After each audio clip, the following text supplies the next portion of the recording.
Hello everyone and welcome to another royal reading.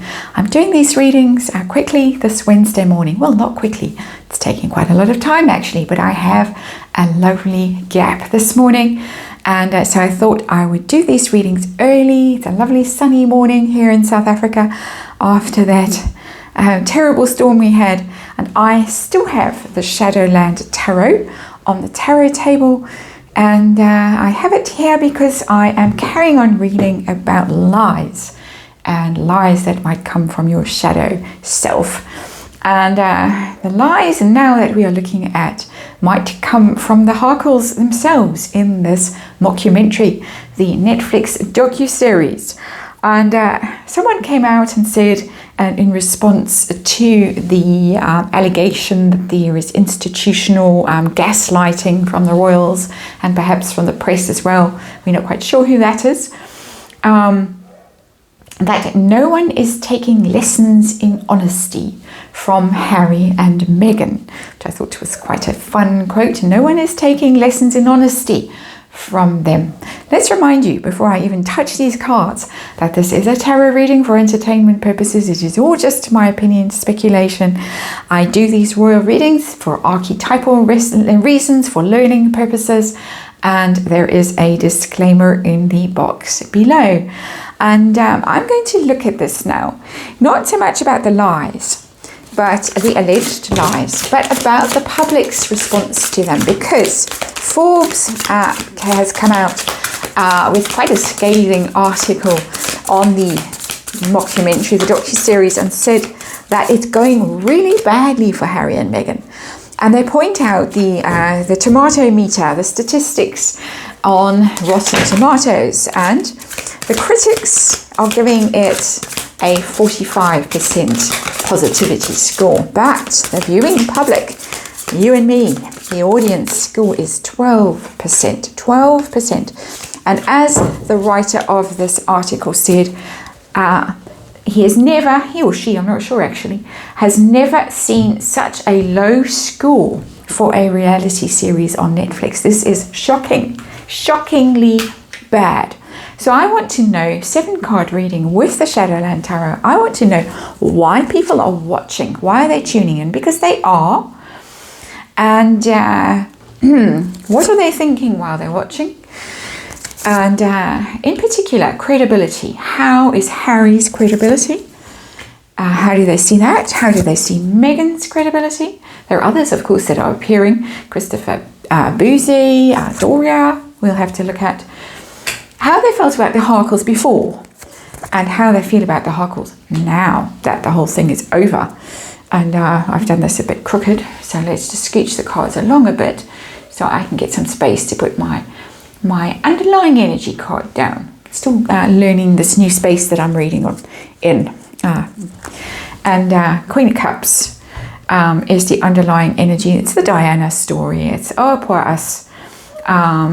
Life's so terrible, we're just poor innocent victims, and mummy, all of that. People are seeing that. People are seeing the attempted connection between the Harkles and Diana, the Diana card that's being played, but they're also seeing, the tiny violin, or they're hearing the tiny violin.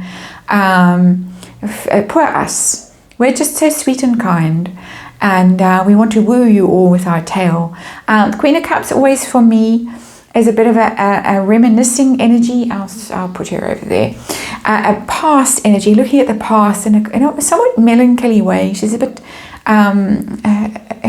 not very fixed on now for me as a reader. So it's looking at our past and see how we suffered and see how we struggled and feel sorry for us.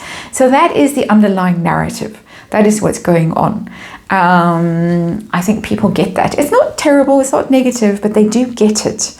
Because the card is upright, but they know what is going on. Let's get to the heart of the reading, the situation. What is going on here? And we have the 4 of Pentacles clinging on to what they've got, the Harkles. Their royal adjacentness, if there is such a word, their titles, their privilege, their position, their money. They've got to hang on to this for dear life. They've got to control the narrative. They've got to. Otherwise, if they let all these pentacles, I nearly said tentacles, slip out of their hands, what will they have left after it all? So it's a greedy card, it's a controlling card, controlling a narrative here, but one so that they can make money and that they can be ensconced in their mansions and have their private jets and all the rest of it. People are seeing this. We're looking at people's perspective. They're seeing this. It's not a very pretty card, the Four of Pentacles. The energy of that card is always a bit icky because it is over concerned with material stuff, and it is that controlling energy. It is that just being unpleasant, being greedy and grasping, and they see it. So why are people watching? Why are they watching?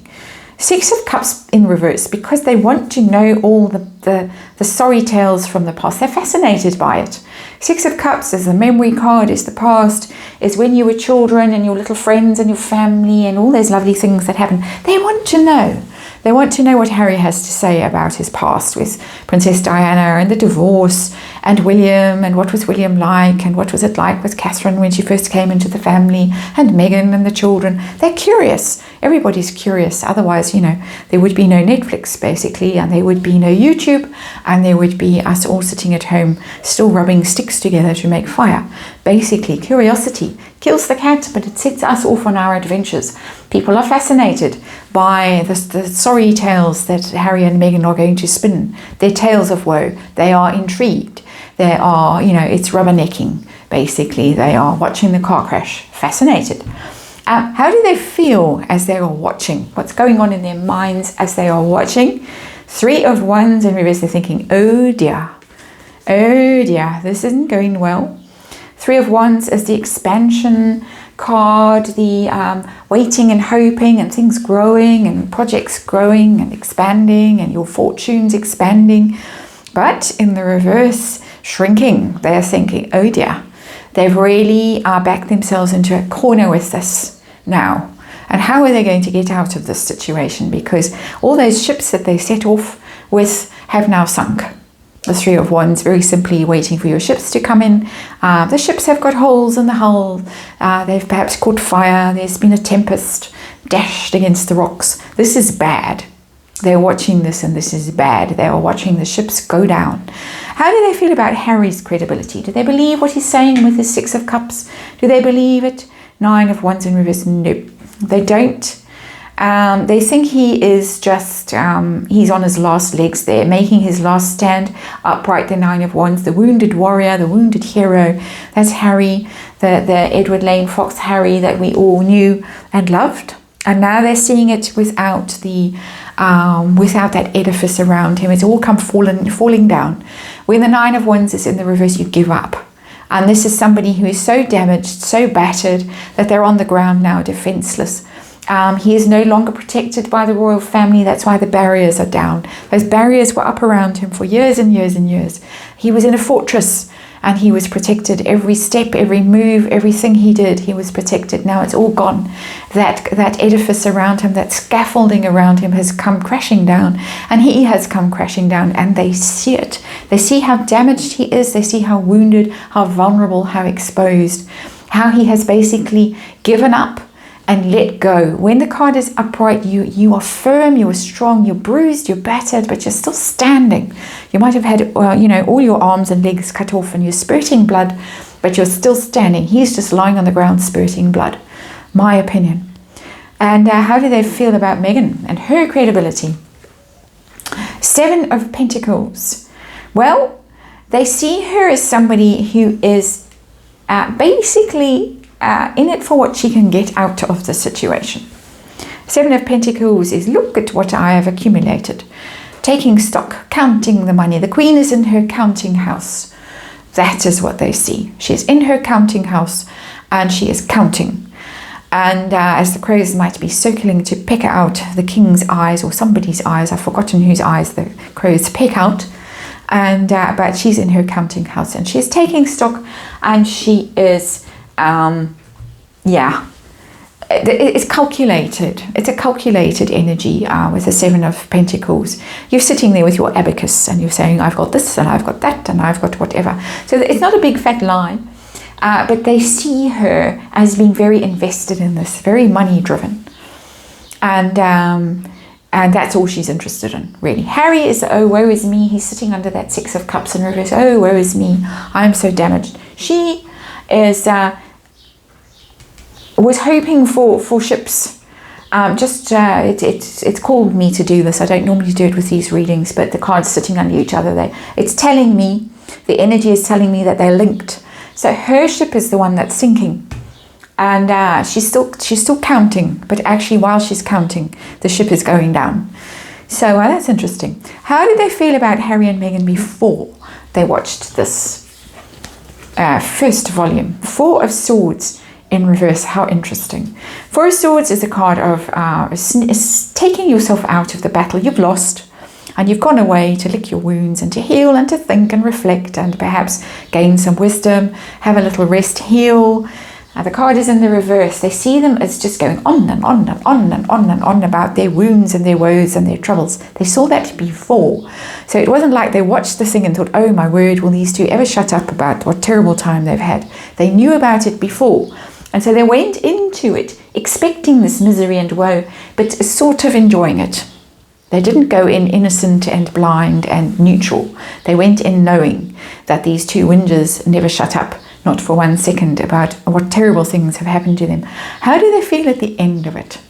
Does their opinion of Harry and Meghan changed at all? The High Priestess.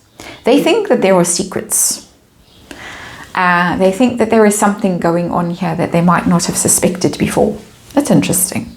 High Priestess is about secrets, mysteries, initiations, people around who might be harboring secrets or might have hidden insights and things like that that they don't know about. So something is going to change in this thing. Not their view of Harry and Meghan, but they might come away thinking, there is something going on here. I'm quite interested in the fact that she's wearing the red shoes. And my readings today are linked. And if you go and watch the reading I've just done on the first set of lies, the institutional gaslighting reading, we saw the red shoes coming up. And the lady with the long dark hair, not the lady with the long dark hair who wears very well-fitting clothes, the other one with the big shoes. And she's shown up, and they think that she's got something going. They're going to walk out of this or click off when they've watched their 2.5 minutes or whatever it is that Netflix is now counting as a complete watch. They're going to come away thinking, something going on with this one, but we're not quite sure what. It's a mystery. It's a mystery. What is going on with her? Who is she talking to? Who is she communicating with? What isn't she telling us? This is not about the royal family. It's not about Catherine. It's about Meghan. They're going to come away from this being a little bit troubled about what she's telling, what she's hiding, what she's intending, what influence she has. Because a High Priestess has influence. Boy, does she have influence in very powerful places, not just on this earth. And that's all I am prepared to say about that card right now. It's been a long morning. And thank you for watching, and I will see you again soon.